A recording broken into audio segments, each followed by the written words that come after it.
Okay. Good afternoon. My name is Nathaniel Morel. I'm the Secretary of the National Puerto Rican Equality Coalition, or NAPREC. We excuse our chairman, Mr. Antonio Carrillo, who can't be present due to prior military commitments. Hola, I'm Dennis Freites, U.S. Army retired, Florida Veterans Hall of Fame, former trustee of Valencia College, commander and professor of military science at University of Puerto Rico, and NAPREC board member.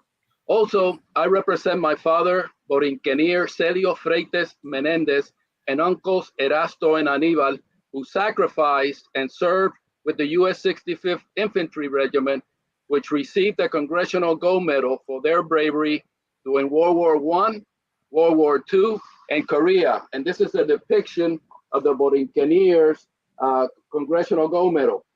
We need to say that they fought valiantly, but they couldn't vote for their president. They didn't have just representation under our flag. And today's U.S. veterans residing in the U.S. territory of Puerto Rico can't do the same.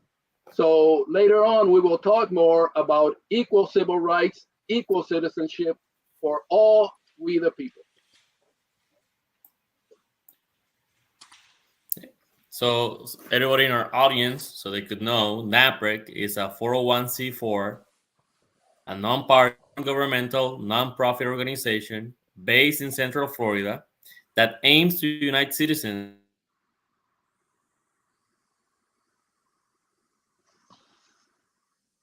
of Puerto Ricans in the mainland and equality through statehood to the Puerto Ricans that reside on the island.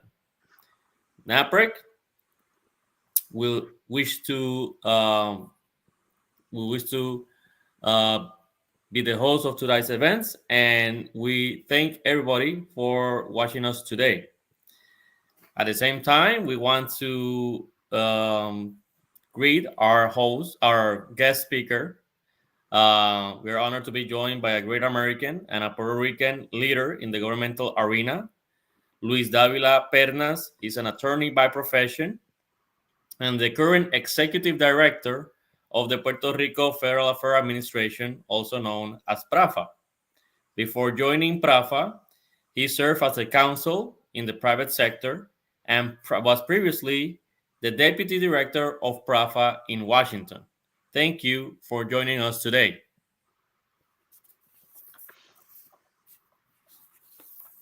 Okay. Now, for those that don't know what's PRAFA, for our viewers who are unfamiliar with that office, can you provide us an introduction with your government agency? What is PRAFA?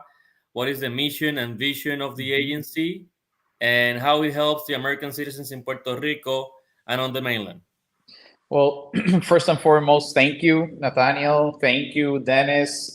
Thank you to NAPREC and everyone who is a part of NAPREC and all the good efforts that you guys are putting in. It's very special. And thank you also to the people who are tuning in today to watch this equality talk. And thank you for the invitation. PRAFA is short for the Puerto Rico Federal Affairs Administration. We, as I describe it, we like to think of it as a bridge that connects the mainland and the island.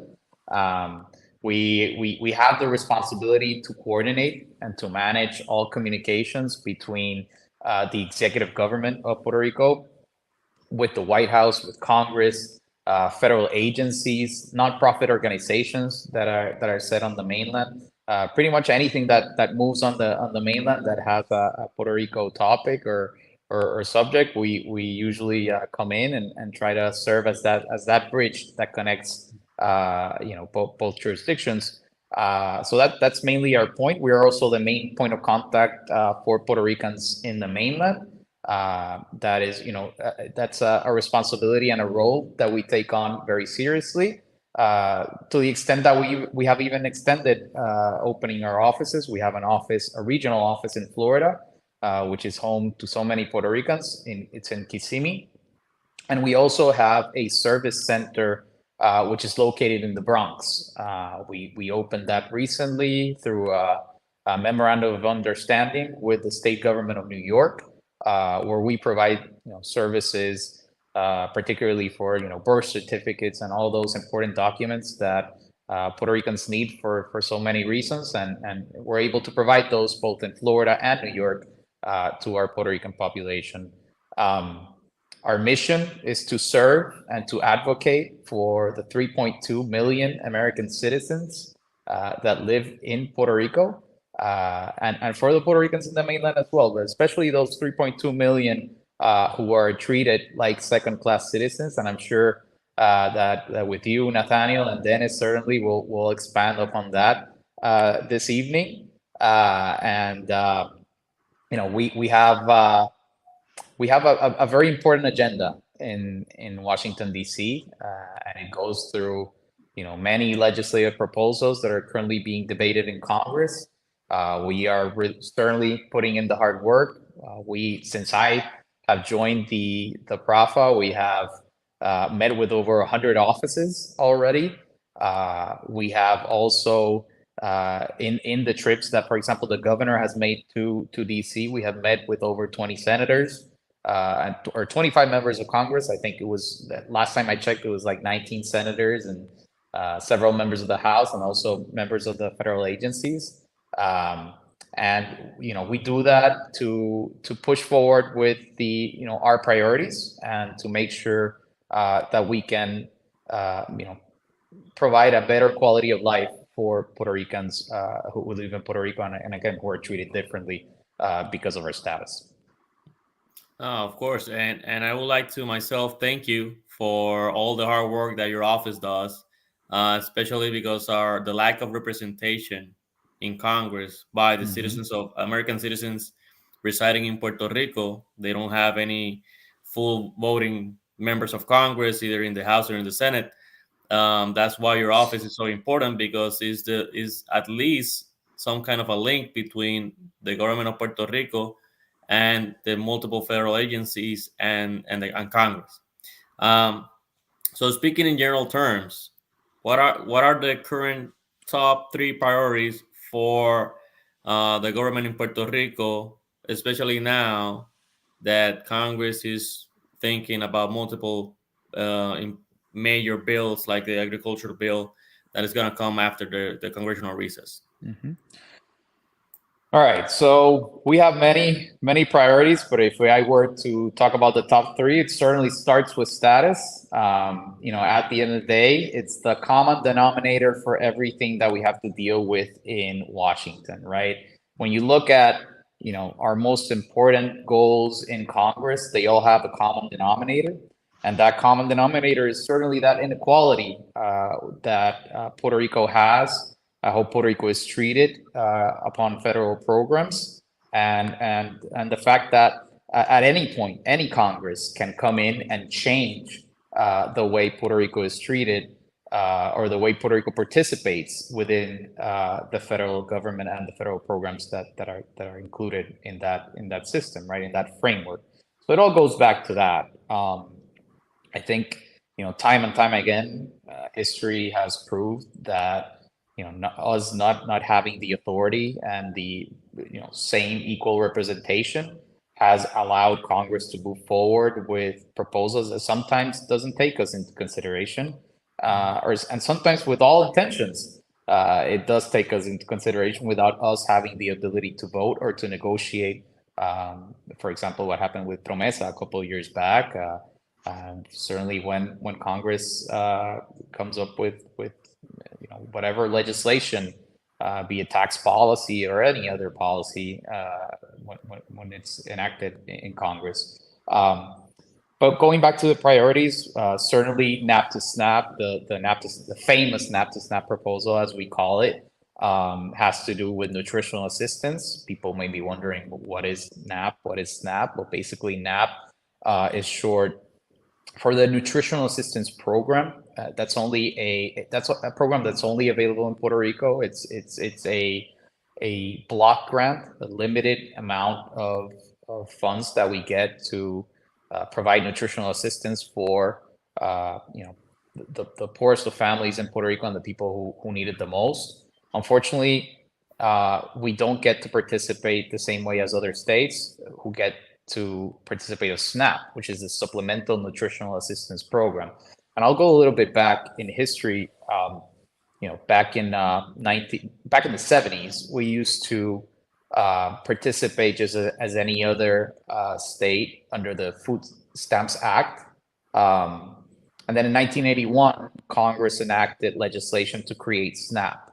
When Congress did that, they left Puerto Rico out, and that's when they created this block grant. And 40 something years, 43 years after, or 42 years after that, we're still dealing with the effects and the ramifications of that. And I know we'll get into that in more detail later today or later this evening. But basically, food security for us is a necessity, and it's something that really transforms and changes people's lives. And that's where we're putting these efforts forward. That's where we're teaming up with the Coalition for Food Security. We're teaming up with the private sector, with nonprofits, with congressional members who have been our allies on this. And we're going to move forward, and we're going to get this done in the Farm Bill. And certainly a huge priority for us in 2023, because the Farm Bill is up for the reauthorization. Congress has to reauthorize the legislation by September 30th of this year. So certainly that has ramped up the activities and the actual preparation towards that. Third, I would have to say it's a something that's outside of the normal legislative process, which is a third priority is to seek more opportunities of funding for Puerto Rico, particularly municipalities on the island. We have all seen and have all heard about FEMA funds or disaster recovery funds that have been allocated through FEMA and local agencies. Same thing with CDBG, DR funds that flow through HUD. But there are also other funding opportunities that are out there that are being currently published by federal agencies, where not only state governments can apply, but also municipalities and nonprofit organizations can apply to receive funding under special grant or competitive grant proposals. So at PRAFA, we have taken the lead and the role of identifying what are those opportunities, and we're giving visibility to all 78 municipalities on the island, and also to nonprofits, to make sure that we can get more resources to the island, that we can make these funds available to more people in Puerto Rico, so that we can take advantage of them. And again, it goes back to our mission of bettering the lives of Puerto Ricans who live on the island. Well, thank you, Director Luis Davila. And I know that you are a patriot of true grit, and I've seen you talk, and I've seen you in action. And our great governor, Pierluisi, also, I mean, I've seen him in action a long time. Yeah. So we really thank you, because this is a patriotic cause, the one we are undertaking, and we're fighting Absolutely. for a just cause. Now, getting back, let's talk about the Financial Oversight and Management Board for Puerto Rico that was created under the Puerto Rico Oversight, Management, and Economic Stability Act of 2016, better known as PROMESA. As the President of the United States appoints the board with one ex officio member designated by the Governor of Puerto Rico. The board is tasked with creating the necessary foundation for fiscal responsibility, debt restructure, economic growth, etc. It came about because of previous Puerto Rican government administrations' lack of fiscal responsibility, loss of Puerto Rico credit rating, and the inability to restructure its debt. Also, and people don't know this, because of the federal government unfairness, as it took Puerto Rico out of the municipality bankruptcy law, Chapter 9, 11 U.S.C., and other laws, because Puerto Rico, the same laws that applies to U.S. citizens in the States don't apply to Puerto Rico, and that's unfair, and we're going to talk more about it later. Some see the PROMESA board made up by imposed officials as ruling over elected officials. undemocratically undermining Puerto Rico's local budget decisions making. I also have to say it was necessary for the board because there was no other way that we could have dealt with the restructuring of the fiscal debt of Puerto Rico. But there are other things that can be done by the federal government. Thus, the question: was the board necessary to bring fiscal soundness, prevent further bankruptcy of Puerto Rico, and what's the current working relation between the board and government of Puerto Rico? Well, certainly, the work, we have a very good working relationship with the board. I think, when you look at the numbers, when you look at Puerto Rico's current fiscal position, we're in a much better place than we were years ago. Certainly when this law was enacted, and the fact that we have restructured most of our debt certainly speaks volumes about the willingness of the Puerto Rican government to move forward and exit this board. Um, at the end of the day, I think again, you said it perfectly. This was imposed by Congress, and it's a composition of unelected members that have even veto power over the governor and the legislature.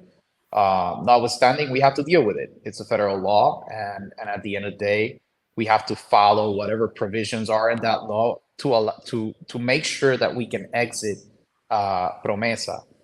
One of the things that we have been looking at is, for example, the Trust for Puerto Rico Act. That's a congressional bill that was introduced by Richie Torres in Congress, which is a bill that actually could accelerate the exit of the board. And that's certainly something that we are fully supporting. However, we have to do our part, and we have been doing our part. At the end of the day, it takes our responsibility to approve balanced budgets, and the importance of gaining access to the credit markets again will definitely move us towards exiting the board. I think that's where the focus has to be, right?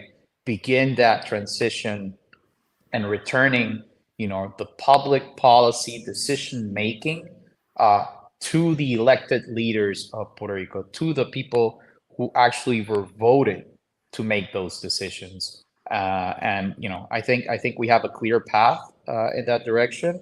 All the economic indicatives and factors are there. Unemployment is at a historic low. Work participation rates have gone up. Revenues are at an all-time high, both on the income tax side and the sales tax platform as well, or side. Tourism, we're getting historic numbers on tourism as well. So I think we're in a very good position, and certainly, I think the board recognizes that, and surely we'll be able to exit this sooner rather than later. And thanks to Governor Pierluisi, who has been exceptional. I mean, Absolutely. he Absolutely. really has. And I understand that the Puerto Rico economy is now growing. The other questions you answered, but the Puerto Rico's economy is now growing. I understand a little bit, and they're turning the page and coming out in a better position. So, well, thank you very much for those questions. I had some other questions, but you answered them. And let's give a lot of credit to Governor Pierluisi. Absolutely. Okay. Well, thank you, Luis. The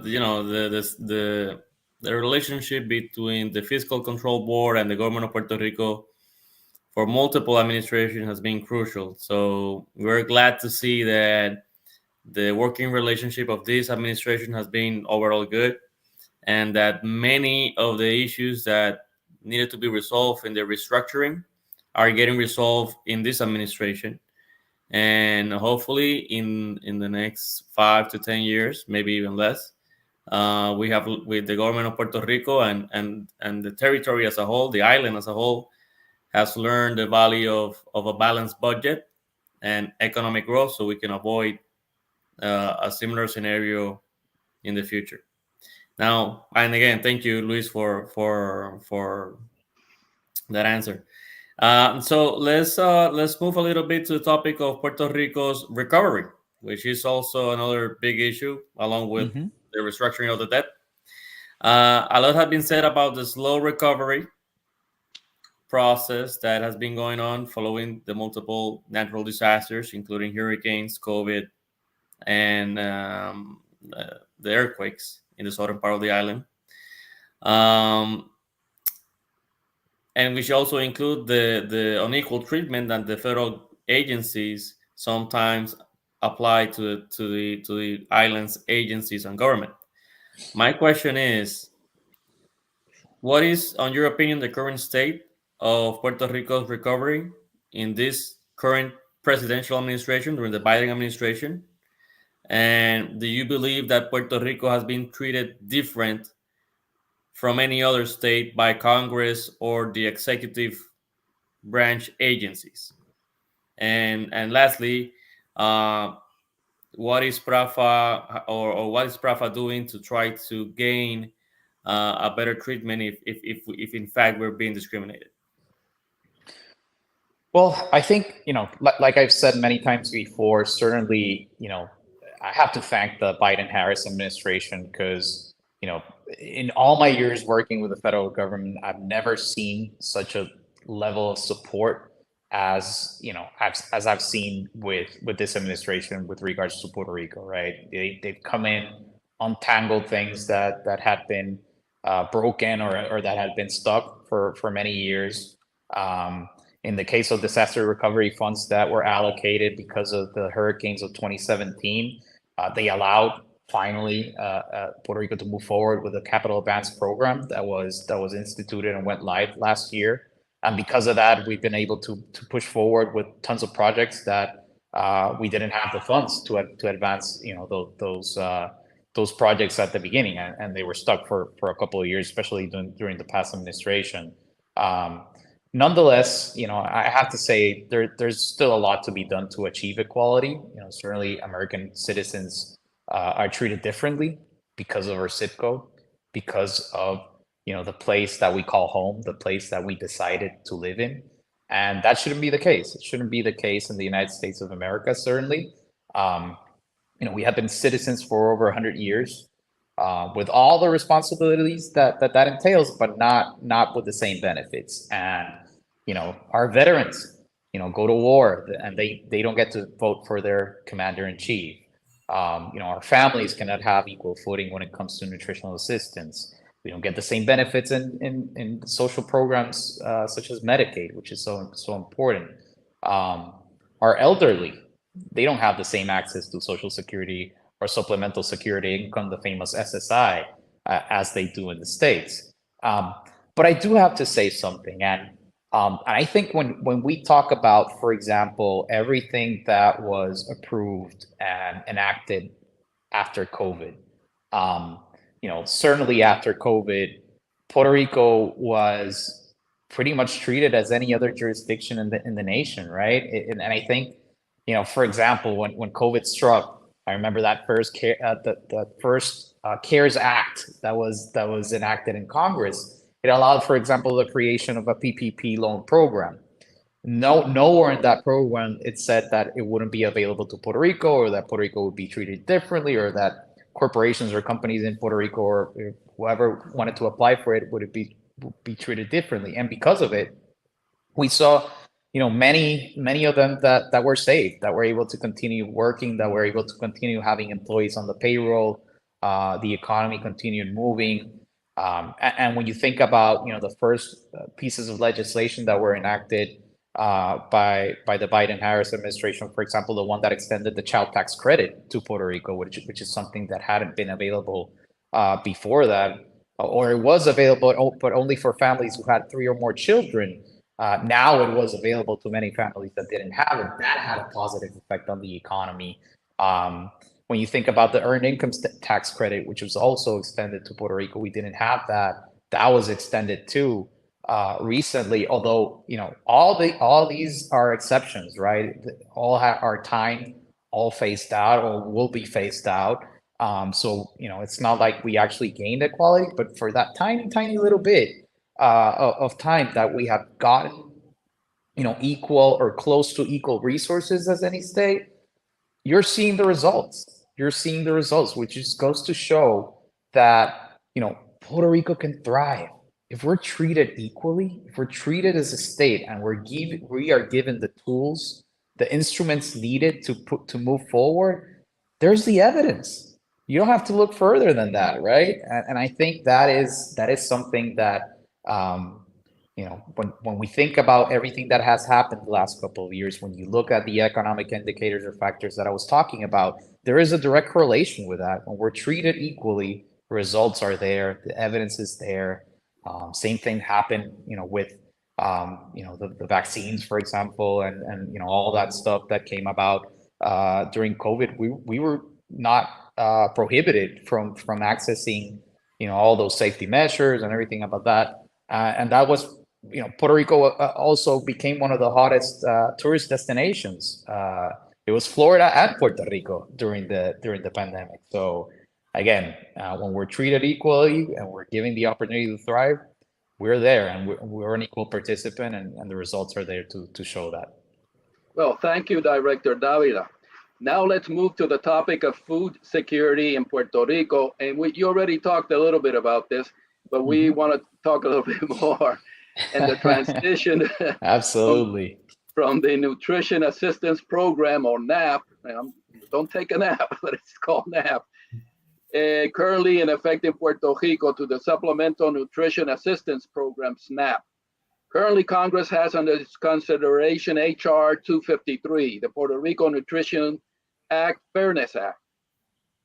This bill sets out a process to enable Puerto Rico to participate as in the SNAP program. Under current law, a state receives SNAP funding based on the number of participating households in the state, whereas Puerto Rico receives a block grant to fund its nutrition assistance program. The bill requires Puerto Rico to submit to the Department of Agriculture a plan of operation to transition away from the consolidated block grant program to SNAP. So the question is, why is HR 253 important to Puerto Rican families, and what efforts is PRAFA working on to achieve this important change? So, in addition to, HR 253, we also have S949, it's the Puerto Rico Nutrition Assistance Act, Fairness Nutrition Assistance Act. It was introduced by Senator Kristen Gillibrand. So we have a bipartisan legislation that has been introduced. And I think it shows that, there is within my meetings in Congress and the talks that I've had with senators and members of Congress, I think there is quite an understanding that this needs to change, that, the exclusion of Puerto Rico from SNAP is something that shouldn't happen, should have never happened. But certainly people understand it, both on the Republican and Democratic side of the aisle. I think there is unanimous support for it. Of course, this has to be negotiated as part of a bigger legislation, which is the Farm Bill, and we're working on that. And like I mentioned before, Puerto Rico is treated differently. We don't get SNAP. And I'll give you a couple numbers here that will really give light to what this means for Puerto Rico. So right now, under the current block grant, we get around 2.8 billion, I believe, a year. Under SNAP, that same amount would go up to 4.5 billion. That is a major difference. And I know that people who may be tuning in may be thinking, well, that's more money, that's more assistance, more benefits, that's more dependency. Well, not exactly, right? This is not, if we talk about SNAP only in dollars and cents and that it would actually bring more money, it would be irresponsible for us to just limit the conversation on that. It is so much more than that. I'll give you an example. Because of our limited amount of funds that we get under NAP, in order for a family to qualify or a person to qualify for NAP in Puerto Rico, your income limits are extremely low when compared to the states. So just to give you an example, an individual with no dependents cannot earn over, I believe it's $615 in net income a month. Because if that person goes a single cent above that number, they get disqualified from food stamps. They cannot receive nutritional assistance. Under SNAP, that same person, that same individual could work and earn up to $1,200 in net income. This is income after all the deductions that could be applied there. And that number goes even higher and higher the larger your family size is. So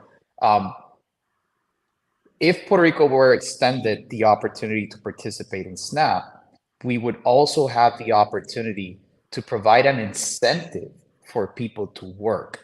Right now, the way the program is structured, because of the limited block grant that we get, people are incentivized not to work or are incentivized not to work extra hours or work overtime because people are afraid that if they go over that $600 limit, they're going to lose their benefits. So, this is certainly something that could change Puerto Rico to the extent that there are studies out there, Dennis and Nathaniel, that state and conclude that over 250,000 people would join the workforce if Puerto Rico were transitioned to SNAP. Just imagine that. I mean, if you get 250,000 people working in Puerto Rico, let's just suppose that's with a minimum wage salary, which I think there's lots of people who can earn a lot more than that if they enter the workforce because the jobs are out there.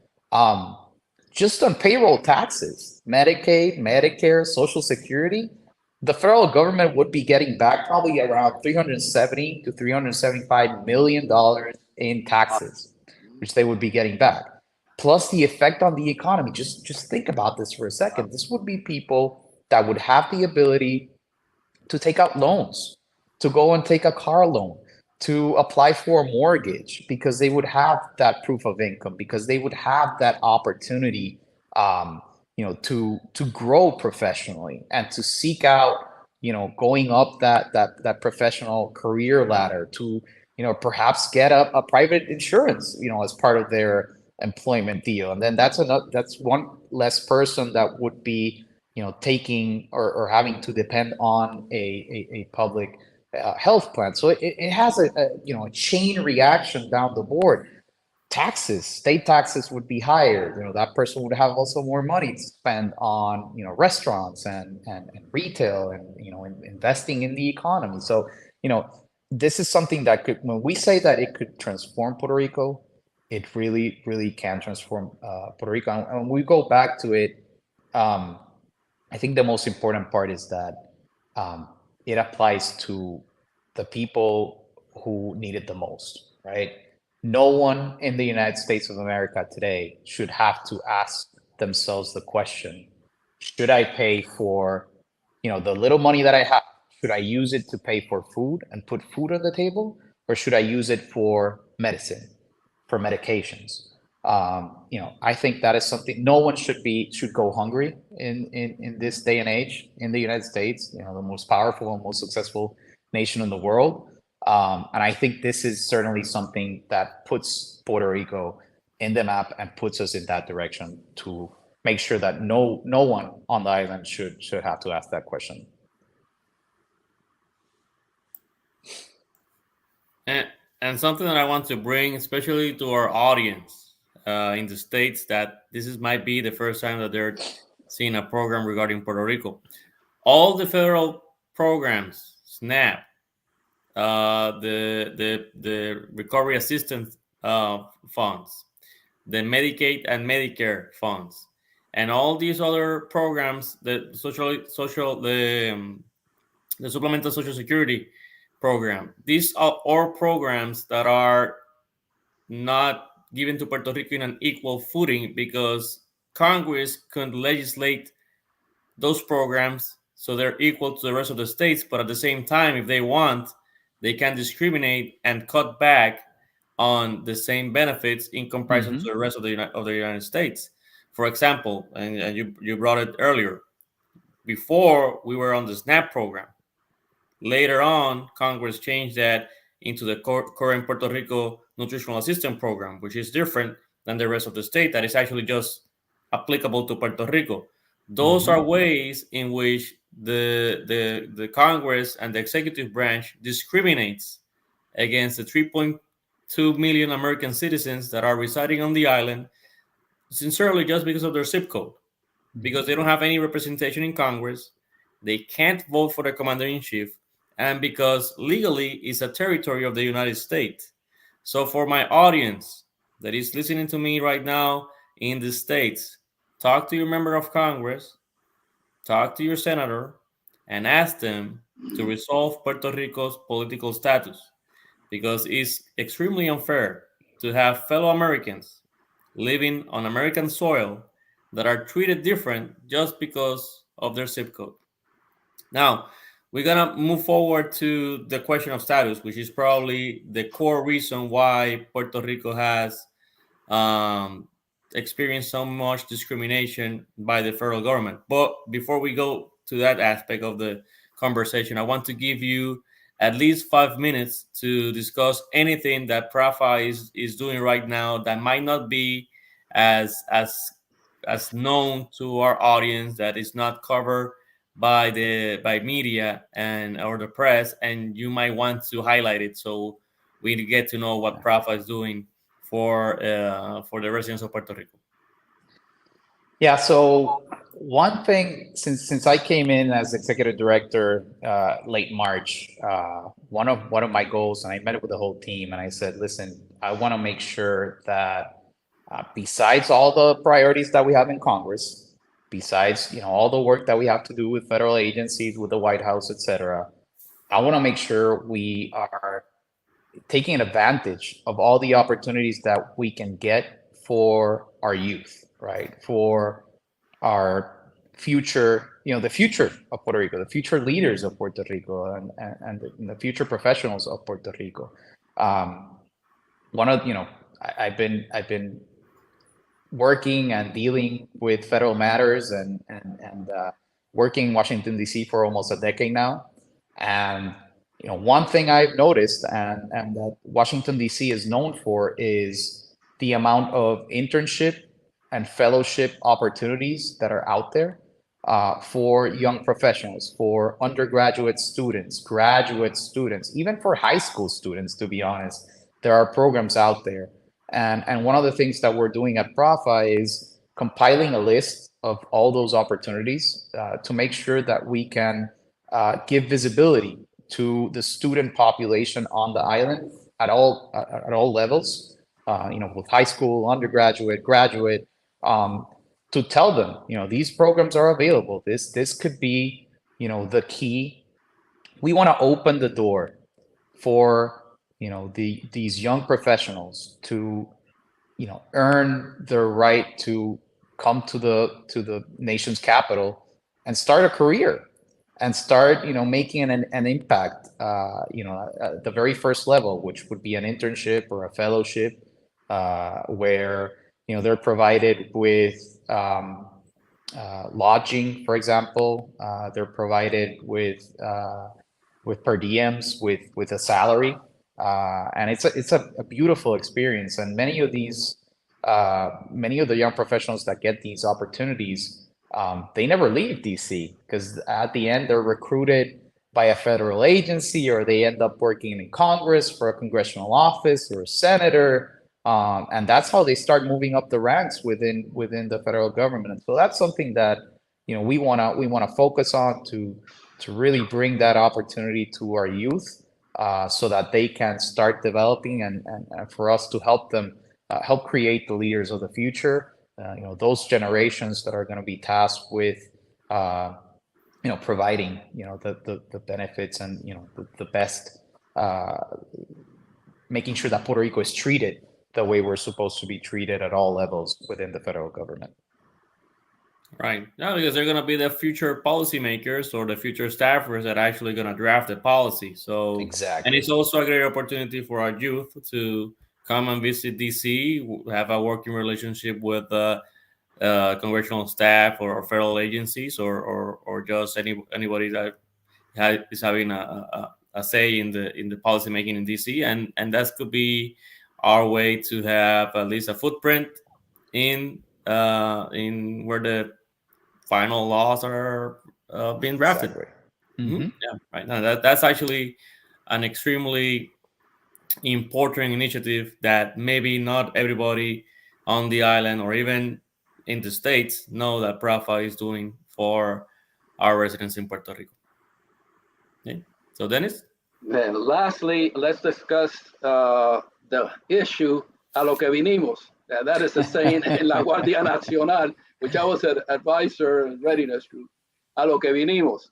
I'm going to give a quick summary. Some of it has been said already, but a quick summary of equal U.S. citizenship rights for Puerto Ricans, U.S. veterans, and we want it now. Since 1898, the U.S. federal government undemocratically controls the U.S. territory of Puerto Rico with more U.S. citizens than 21 states. It used to be 24, but there's been an exodus to the states, and the population is going down in Puerto Rico, coming up in the states. And we have over almost 6 million Puerto Ricans in the states, with 3.1 million in Puerto Rico, almost 10 million Puerto Ricans. And that have no federal consent of the governed, as patriots demand equal civil rights, revocation of unjust laws like the insular cases, a non-territorial, non-colonial status. Facts are, today we have millions. We have two classes of citizenship. On the one hand, we have U.S. citizens that have all the rights, all the benefits, and all the responsibilities. Those who live in the states. On the other hand, we have second-class citizens under the jurisdiction of the United States that don't have all the rights, don't have all the benefits, and don't have some of the responsibilities because Congress so has said. So when we look at this, that the U.S. territory of Puerto Rico, when you reside there, you can't vote for your president. You don't have just representation in the U.S. Congress.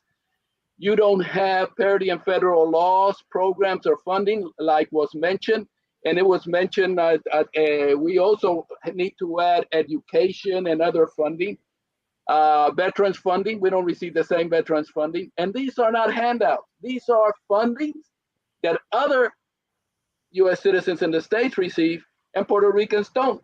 So that's the federal discrimination. There's no other way to define that. At least, that's what I can say logically. You either have it or you don't. And so it's very important that we fight for this. Besides that, we also have that the Puerto Rico, the federal government controls Puerto Rico's borders, currency. They control their laws through the U.S. Constitution and so forth. I mean, so it's under the undemocratic federal control. Plus, Puerto Rico is suffering a crisis, which is made up of its fiscal, infrastructure, social, and status. Each part affects the other. And the status affects everything because we're never going to be able to compete with those that reside in the state. It limits our progress, and it's against our founding principles. The U.S. Constitution, the Declaration of Independence, calls for consent of the governed. Do U.S. citizens and American veterans that shed blood, sweat, and tears, do they have consent of the governed? No, that's a fact. The U.S. Constitution calls for fairness and equal rights, and there's the Bill of Rights. Is the Constitution fully applied to the U.S. territory of Puerto Rico? The facts is no. Even the Supreme Court cases and the insular cases said Puerto Rico is more foreign than domestic, belongs to, but it's not part of the United States. And that was a racist court in 1901 to 1925 when those cases came about. And Judge Serchik and Sotomayor want to revoke it because it's anti-American. It's not our Constitution. And what else does our Constitution says? It calls for a Republican form of government. A Republican form of government means a representative democracy. If you can't vote for the president, you don't have parity in federal laws, you don't have just representation, there's no democracy. There's no federal democracy. So what we are doing here is we're looking at the founding principles, and this is a patriotic cause. This is cause for civic action.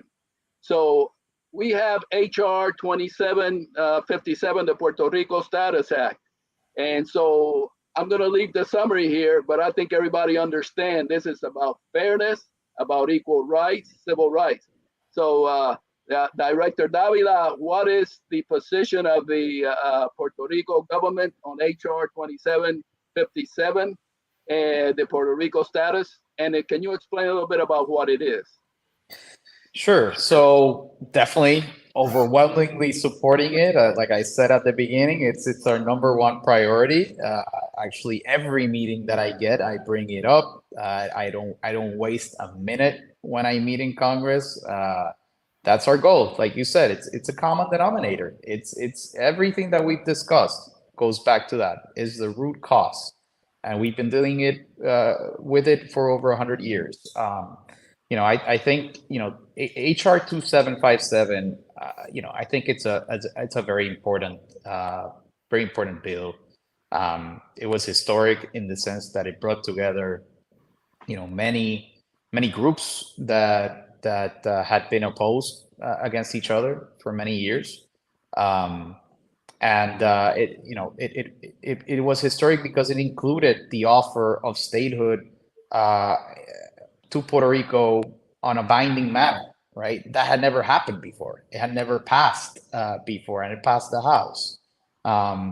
It is historic because it also left the status quo out, and that is something that certainly, if you want to have a serious conversation about ending Puerto Rico's colonial status, you cannot, offer the problem as part of the solution, because that's a problem, right? And in addition, the people already rejected it. So I think there's also a recognition that the people of Puerto Rico voted, and this is a vote that actually happened before Promesa, before the hurricanes, before everything that has transpired in the last couple of years. I think if we had that vote again, probably 80% of the people would vote against it, or even 90. I mean, I don't know. It would certainly be very high. So I think, there's been an evolution also in Congress when it comes to Puerto Rico political status discourse.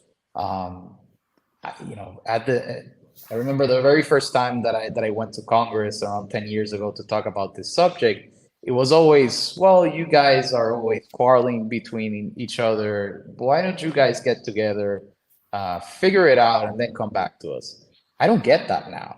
I don't get those responses when I go to Congress. What I get is either, number one, someone who knows about the bill. They actually call it the compromise bill. And they say, oh, yeah, that's the compromise bill. Yeah, my boss supports it. Or you get someone who is a new member of Congress, for example, that didn't get the opportunity to vote on it or to evaluate the legislation last time around, and we educate them.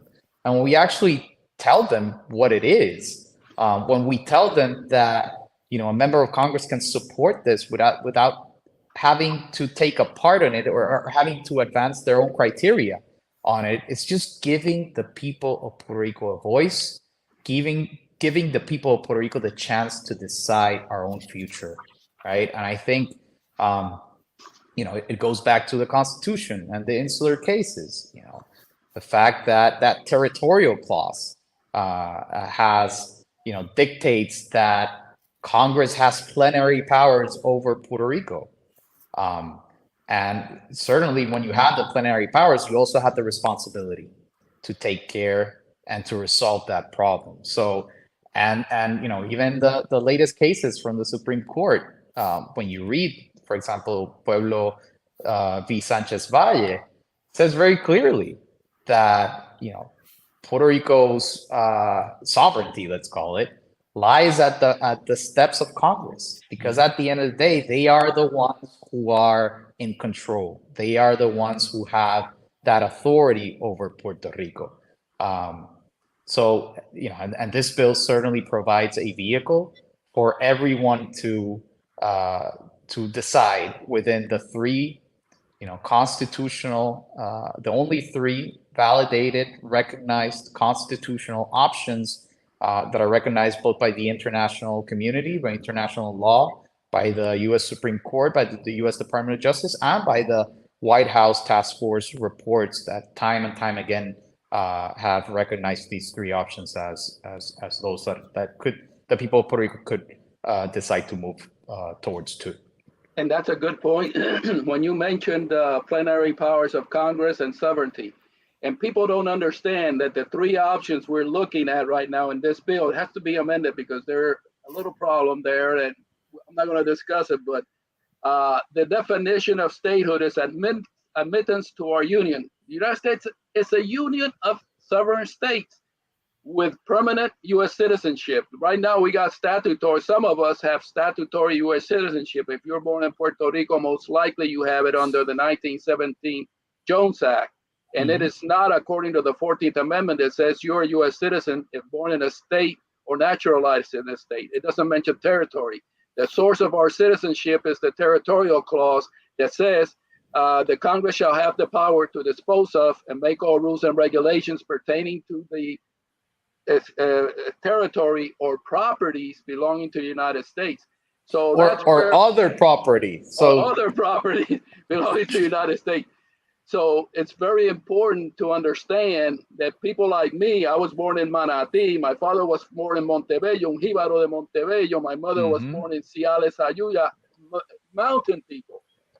We don't have a permanent citizenship even if we reside here. And we are constituents. We have a stake in the fight. We are constituents of U.S. senators, like here in Florida, Rubio and Scott, who awarded me the Veterans Hall of Fame, and our congressmen. We can go to them and say, "Hey, we have a statutory citizenship. I want the same citizenship, permanent citizenship you have," and become involved in resolving the issue through this plebiscite. So it's very important to understand that we keep our identity. We're not going to lose it like other people say we are. No, we can speak Spanish here. We can speak Spanish donde quiera. So it's important to understand we keep our identity. We keep our constitution, state flag, and we will have state sovereignty that we don't have now. So absolutely. People don't talk about state sovereignty that we don't have as a territory. And by the way, this is not ELA, Estado Libre Asociado, or Free Associated State or Commonwealth. Those things don't exist in the U.S. Constitution. We're a U.S. territory. So to have that on any form, it's just staying the same. I mean, being under the undemocratic control of the Congress. And Congress is not above the Constitution to cede its powers or do something else, or come up with a new status. So that is just tying us back. So it's very important that people understand the definition and understand what a union is. Absolutely. And we work for the progress, for the good of all. We can do it better if we are part of a bigger union. Each state by itself cannot be the same as all states united. So it's very important to know that concept. Also, independence with Puerto Rico's sovereignty and citizenship means the loss of statutory U.S. citizenship because the 1917 Jones Act and the territorial clause end upon independence. So there has to be some amendments, and I've got some Supreme Court cases that we need to bring up at another event. But nevertheless, so we need to ensure that under independence, it's very clear. You can't have it both ways. A nation can't be independent with the citizenship and the constitution of another nation. Also, independence with free association pact, sovereignty with free association is another thing that fools people like Ella did. You got to call the status is independence, like Palau, like the Marshall Islands, Mariana Islands that have a free association.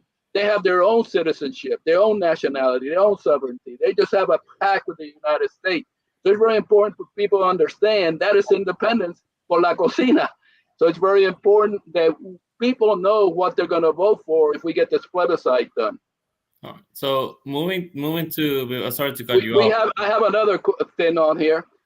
This is very important, Nathan. Absolutely. Fire away, Dennis. We have the U.S. Senate right now that never supported anything. I mean, the House, when Gingrich was Speaker way back at Jonesville, they passed it. The Senate under Trent Lott did not pass. Did nothing. Now the same goes under our current Senate Majority Leader.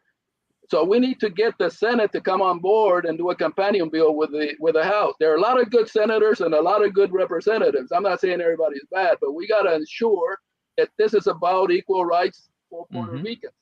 So we need to do that. So my question is, what is the position of the Puerto Rico government? I think you mentioned on that. What is the government of Puerto Rico, including the Puerto Rico Justice Department, doing to defend Puerto Ricans for the federal government, legislative, executive, and judicial?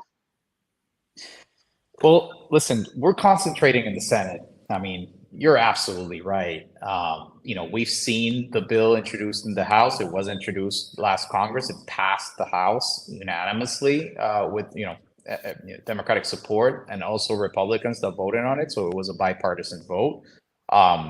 And I think focus needs to move to the Senate. And I think, when you look at certainly everything that we've been doing in Washington with the governor of Puerto Rico, he's been concentrating all efforts on the Senate, meeting with fellow senators, many of them who used to serve with him in the House when he was a member of the House. And I've seen the level of credibility and the level of affection between the senators and the governor. So I think that definitely that's something that we've been leveraging and pushing forward with those good relations. And again, I see a clear path. I see a lot of fertile ground for the bill to move on the Senate to actually, gain more traction.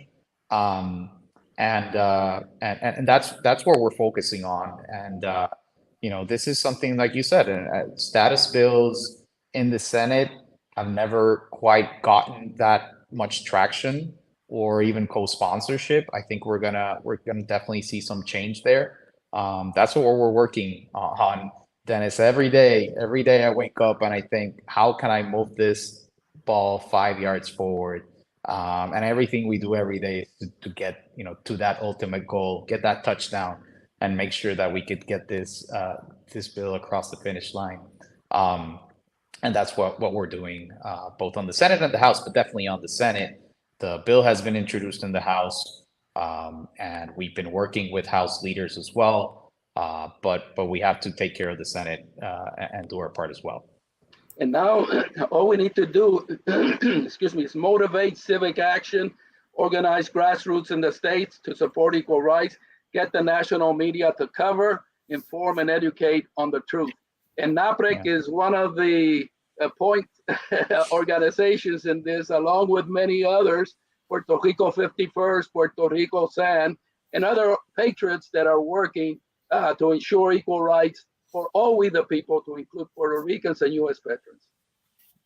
Absolutely. I mean, I think NAPREC is certainly, giving that effort. And I think, again, when it comes to grassroots, an organization like NAPREC is so essential, because what really moves the needle in these meetings are, real life stories, real experiences. That's what impacts the most when you talk with members of Congress, when you talk with senators. For example, we just had the Status Advocacy Week in June.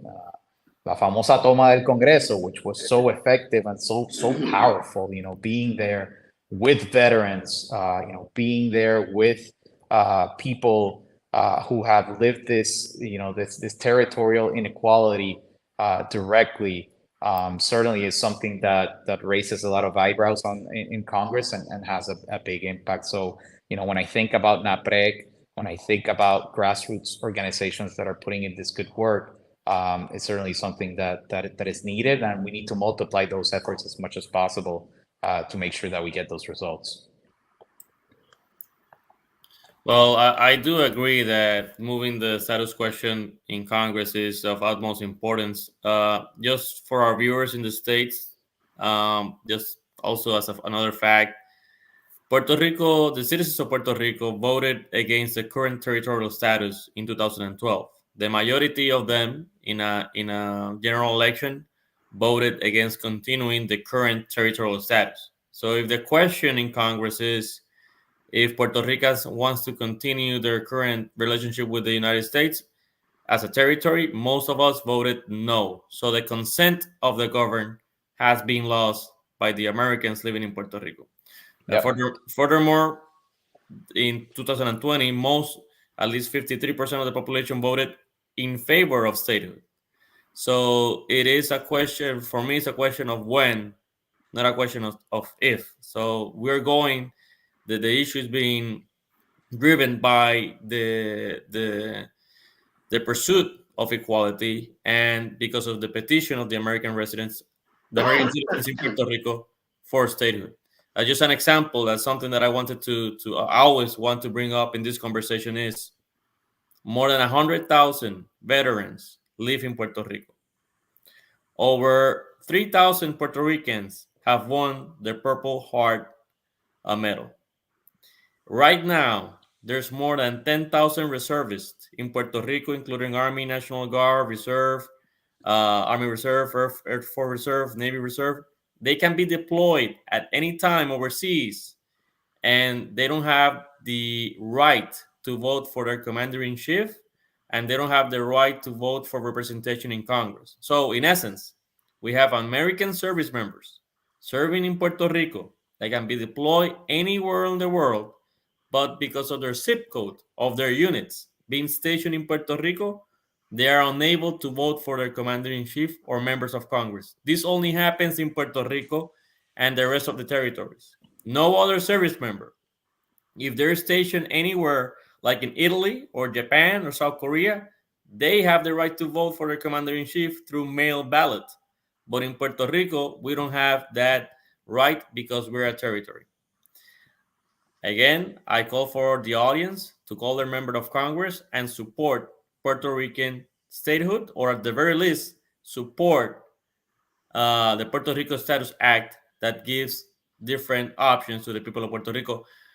Director Davila, I know that we're short on time, and your commitment to us was until 8 o'clock Eastern time. I want to give you. I know that we had more things that we wanted to Hey discuss. man, I'm ready to do this one more hour. I don't care. This is my life. It's my passion. So bring it on.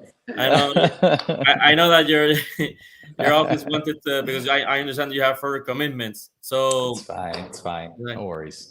okay, so great. So Dennis, I'm gonna leave it to you. The next question.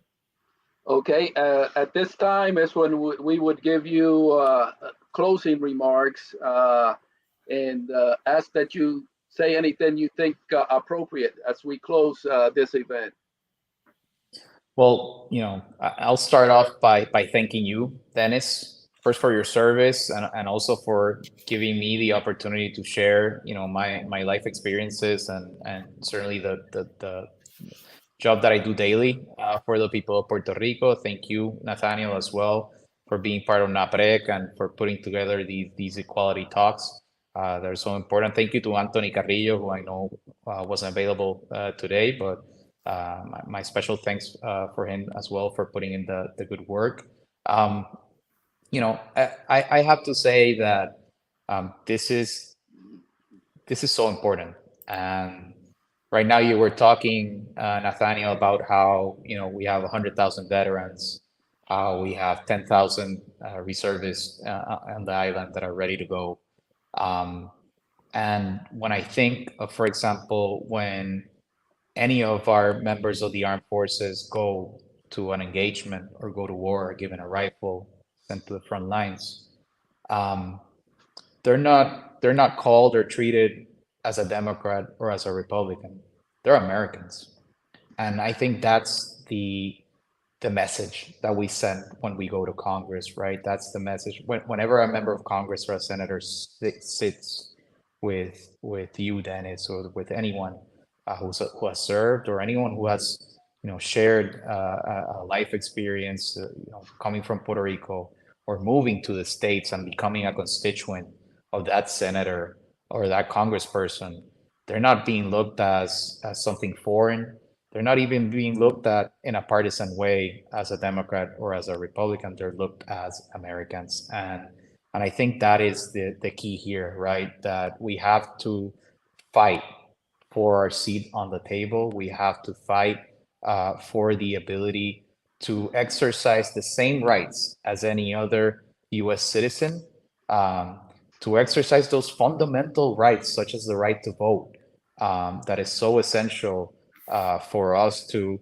Again, you were talking, Nathaniel, about the consent of the governed. That goes to the basic principle of it, and the fact that we are denied to this day that right, goes against the principles of the Republic of the United States. Right, it goes against the principles of the Constitution that states that all men are created equal. Right, that so certainly, I think this is a responsibility that we all have. And again, I think we are looking at a before and after event with particularly this bill that's currently being debated in Congress. I think it now you talk about this. You've been seeing that even Puerto Rico political status is becoming a political talking point when it comes to national politics discourse and even campaigns. We've been seeing politicians on the campaign trail talk about this as part of their campaigns. I would have never dreamed about looking or hearing about this 10 years ago even, and now it's very common, and I think it speaks volumes. One more thing that I think it's very important is that Puerto Rico will also get an opportunity to vote next year for the very first time on a presidential ballot that will be given to the millions of people who will go into that voting booth next year. And that's certainly an exercise, a democratic exercise that I think will shed a lot of light on how Puerto Ricans really want to move forward with exercising that right. And I think there will be a lot of surprises also when it comes to, for example, congressional districts or future congressional districts in Puerto Rico and how they perform. I think at the end of the day, there's also a messaging point that we need to put forward whenever we talk about status, and that is that Puerto Rico wouldn't act different to any other state, right?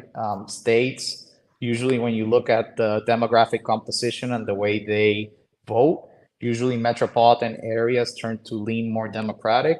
But when you go outside of those metropolitan areas and into the rural areas, they tend to vote more Republican, more conservative. And I think Puerto Rico is no different, and we've seen that in past elections, and I think this vote certainly will help shed some light on that. And I think that is a strong message point that we need to use. Also use the importance about what Puerto Rico would mean for the United States national security.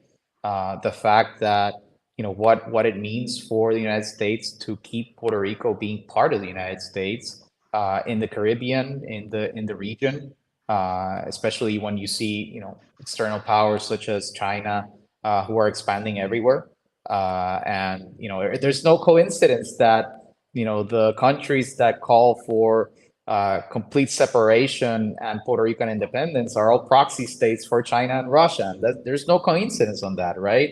Because they know that the moment that U.S. flag is removed and taken out of Puerto Rico, it's theirs for the taking and for their own interests. So again, I think that's a strong messaging point as well that I would like to equip you guys and certainly the audience that is listening to us when they talk about these issues, because it transcends, and I think it would provide a great benefit to the American people and to the strength of the United States moving forward. So yeah, I mean that will be my closing. Again, thank you so much, and lastly, I want to say the Puerto Rico Federal Affairs Administration is the office of all Puerto Ricans, right? The doors are always open for all of you. All of our resources, all of our availability is there. I never stop working, and certainly I want to be accessible to anyone who wants to join the advocacy efforts that we put forward in our nation's capital in order to, again, improve the quality of life and to get us across that finish line and end the colony in Puerto Rico. Thank you so much, Director Davila Pernas. We really enjoyed, and we see that you're a fighter for a just cause, for joining us tonight to discuss the important aspects of the agenda of the government of Puerto Rico in Washington, D.C., and the fight for full equality for U.S. citizens of Puerto Rico. I say the best option is Puerto Rico, equality and progress with statehood. Nathaniel. Well, I would like to thank Director Davila Pernas for coming here today and spending time with us to answer a lot of the questions that many Puerto Ricans in both Puerto Rico and on the mainland want to know about PRAFA. And we would like to thank him because of all his hard work is being noticed not only in DC, but it's also in Puerto Rico. And to our fellow members of the audience that think that Puerto Rico should deserve equal treatment, again, I completely encourage you to contact your member of Congress to support HR 2757 and to stand up for equality for every American citizen in Puerto Rico.